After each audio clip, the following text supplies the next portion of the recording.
సుమన్ టీవీలో మీ business promotions కోసం ఈ కింది నెంబర్ను సంప్రదించగలరు.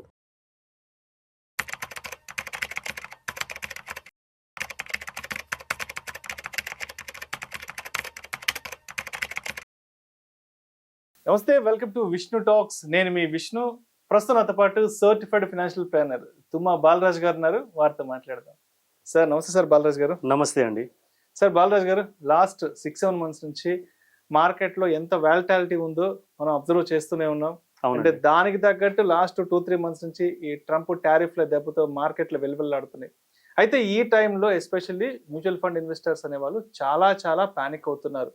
సో వాళ్ళ మ్యూచువల్ ఫండ్ అమౌంట్స్ని ఆపేసుకుందాము, రెడెంప్షన్ కొట్టేద్దాము, ఫాస్ట్ చేసేద్దాము, లేదంటే కంప్లీట్గా ప్రాఫిట్ బుక్ చేసుకుని ఎగ్జిట్ అయిపోదాం అంటూ కూడా ప్రతి ఒక్కరు ఇలాంటి డైలమా సిచ్యువేషన్లో ఉన్నారు. ఇలాంటి ఒక నెగటివ్ థింకింగ్లోకి వెళ్ళిపోతున్నారు. కాబట్టి సో మార్కెట్స్ అనేవి బాగా ఫాల్లో ఉన్నప్పుడు, వాలటాలిటీలో ఉన్నప్పుడు ఎస్పెషల్లీ మ్యూచువల్ ఫండ్ ఇన్వెస్టర్స్ అనేవాళ్ళు ఎటువంటి జాగ్రత్తలు తీసుకోవాలి, ఎటువంటి పాజిటివ్ ఆలోచనలు చేయాలి అంటారు అసలు? సో చైనాలో ఒక ఫార్మర్ ఉండేది. అయితే ఆయన జనరల్గా తన పొలంలో ఈ వెజిటేబుల్స్ అవి ఇవి పండించేవాడు అనమాట. ఇంకా అడిషనల్ ఇన్కమ్ గురించి ఏమైనా చేద్దామని చెప్పేసి అతను ఆలోచిస్తుంటే ఒక అతను చెప్తాడు, నువ్వు చైనీస్ బ్యాంబూ ఫార్మింగ్ ఎందుకు చేయకూడదు అని చెప్పేసి చెప్తారు. అయితే అతను ఏం చేస్తారంటే చైనీస్ బ్యాంబూ విత్తనాలు తీసుకొని అతని పొలంలో పెడతాడు. సైడ్ బై సైడ్ ఈ వెజిటేబుల్స్ అవి ఇవి వస్తూ ఉన్నాయి. అయితే ప్రతిరోజు దానికి కావాల్సిన వాటరింగ్ ఇచ్చేసేసి, ఫర్టిలైజర్ ఇచ్చి, న్యూట్రియన్స్ ఇచ్చేసేసి ఒక సంవత్సరం పాటు దాన్ని జాగ్రత్తగా చూసుకుంటాడు. మామూలుగా మనం ఏదైనా సీడ్ పెట్టామనుకోండి, మనకు ఒక 15 రోజుల్లోనో, వారం రోజుల్లోనో, నెల రోజుల్లోనో మొలకలు వస్తాయి. అయితే ఒక సంవత్సరం జాగ్రత్తగా చూసుకున్న తర్వాత, అతను జాగ్రత్తగా ఒక సంవత్సరం వరకు చూసుకొని కావాల్సినవి అన్నీ చేసిన తర్వాత కూడా సంవత్సరం తర్వాత విత్తనం మొలక ఎత్తదు. ఓకే. అయితే ఏం చేస్తాడంటే, అరే ఎందుకు ఎత్తలేదు ఇది విత్తనం మొలక అని చెప్పేసి అతను ఆలోచిస్తూ ఉంటాడు. సరే ఇంకొక సంవత్సరం ట్రై చేద్దామని చెప్పేసి ఇంకొక సంవత్సరం కూడా జాగ్రత్తగా వాటర్ ఇస్తూ ఉంటాడు, దానికి కావాల్సిన న్యూట్రియంట్స్ ఇస్తాడు, మన్యూర్ ఇస్తాడు, ఫర్టిలైజర్ ఇస్తాడు. 2 years కష్టపడ్డ తర్వాత, జాగ్రత్తగా చూసుకున్న తర్వాత కూడా మొలకెత్తదు. ఓకే.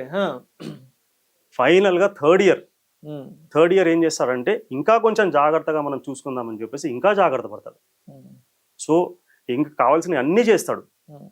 3 years వాటర్ పోసిన తర్వాత, అన్నీ చూసుకున్న తర్వాత, 3 సంవత్సరాల తర్వాత కూడా ఏమీ రిజల్ట్ ఉండదు. 4th year వస్తుంది. 4th year వచ్చిన తర్వాత రెగ్యులర్గా చేస్తూ ఉంటాడు అనమాట. మనకి ఇవన్నీ చేస్తున్నాము, 3 సంవత్సరాలు అయిపోయింది, 4వ సంవత్సరంలో మొదలు పెట్టాము, ఇవన్నీ జాగ్రత్తలు అన్నీ తీసుకుంటున్నాడు. అతనికి ఫ్రస్ట్రేషన్ రాదా? ఎంత ఫ్రస్ట్రేషన్ రావాలి, ఎంత యాంగ్జైటీ ఉండాలి. నేను నిన్ను ఎంత జాగ్రత్తగా చూసుకుంటున్నాను, నా పిల్లల వల్లే చూసుకుంటున్నాను, నీకు కావాల్సినవి అన్నీ చేస్తున్నాను, కానీ నువ్వు నన్ను ద్రోహం చేస్తున్నావు, మోసం చేస్తున్నావు, నాకు ఏమి రిజల్ట్స్ చూపించలేదనే ఒక ఆలోచన రావచ్చు కదా. దాని మీద చాలా సమయాన్ని వెచ్చించాడు, చాలా డబ్బు ఖర్చు పెట్టుంటాడు. ఎంత టైం వేస్ట్ అవుతుంది, ఎంత టైం వేస్ట్. అవును. 4 సంవత్సరాలు జాగ్రత్తగా చూసుకున్న తర్వాత కూడా ఏమీ రిజల్ట్ రాదు. 5 సంవత్సరాలు అవుతుంది. 5th year లో కూడా రెగ్యులర్ గా వాటర్ పోస్తాడు, అన్ని చూసుకుంటాడు, అన్ని జాగ్రత్తలు తీసుకుంటాడు. ఫైనల్ గా 5th year లో చిన్న షూట్ బయటికి వెళ్తుంది. భూమి పైన ఒక 2-3 ఇంచుల షూట్ బయటికి వెళ్తుంది.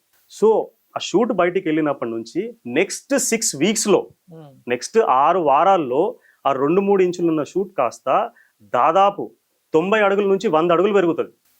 2 ఇంచులది జస్ట్ 6 weeks లో 90 feet to 100 feet పెరుగుతుంది.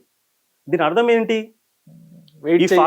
ఈ ఫార్మర్ కనుక 2 సంవత్సరాల్లో, 3 సంవత్సరాల్లో లేదా 4 సంవత్సరాల్లో అంత ఎఫర్ట్ వేసి వదిలిపెట్టేసి ఉంటే అతనికి ఆ ఫలితం వచ్చేదా? రైట్. మనం టైం ఇవ్వాలి, ఫస్ట్ ఖచ్చితంగా టైం ఇవ్వాలి. మన గమ్యం చేరడానికి మన సమయాన్ని మనం అక్కడ ఇవ్వాల్సిందే దానికి. అంతే కదా. ఇప్పుడు 5 సంవత్సరాలు 4 సంవత్సరాలు నేను చూసుకున్నాను, నాకు రిజల్ట్స్ ఇస్తలేవు అని చెప్పేసి అప్పుడు ఆపేసి ఉంటే ఏమైతుండేది? అతనికి రావాల్సిన రిజల్ట్ వచ్చేది కాదు. తను 2nd year లోనో 3rd year లోనో గివప్ చేస్తుంటే రిజల్ట్ వచ్చేది కాదు. అతను అది చూసేవాడు కాదు కదా దాని యొక్క గ్రోత్ ని. అతను పెట్టిన సమయం కూడా వృధా అయిపోయేది. సో ఎంత ఇంటర్నల్ టర్మాయిల్ ఉంటుంది, రైట్. ఇన్వెస్ట్మెంట్స్ కూడా అంతే అండి. ఖచ్చితంగా మనము 5 సంవత్సరాల కంటే వాలటైల్ ఇన్వెస్ట్మెంట్స్ ఏమైతే ఉంటాయో 5 సంవత్సరాల పైన సమయం మనం ఇవ్వాలి. దానికి కావాల్సినవి అన్నీ చేయాలి. మార్కెట్లు పడ్డప్పుడు మనం అడిషనల్ ఇన్వెస్ట్మెంట్ ఏమైనా చేయగలిగితే చేసుకోవాలి. పోర్ట్ఫోలియోని రీబ్యాలెన్సింగ్ చేసుకోవాలి. ఫస్ట్ ముఖ్యంగా అసెట్ అలిగేషన్ పెట్టుకొని చేసుకోవాలి. అండ్ ముఖ్యంగా స్టాక్ న్యూస్కి దూరంగా ఉండాలి. ఇట్లాంటి టైంలో చాలామంది ఏం చేస్తారంటే, they will try to find certainty. So వాళ్ళకి వాళ్ళు సర్ది చెప్పుకోవడానికి న్యూస్లు చూస్తూ ఉంటారు.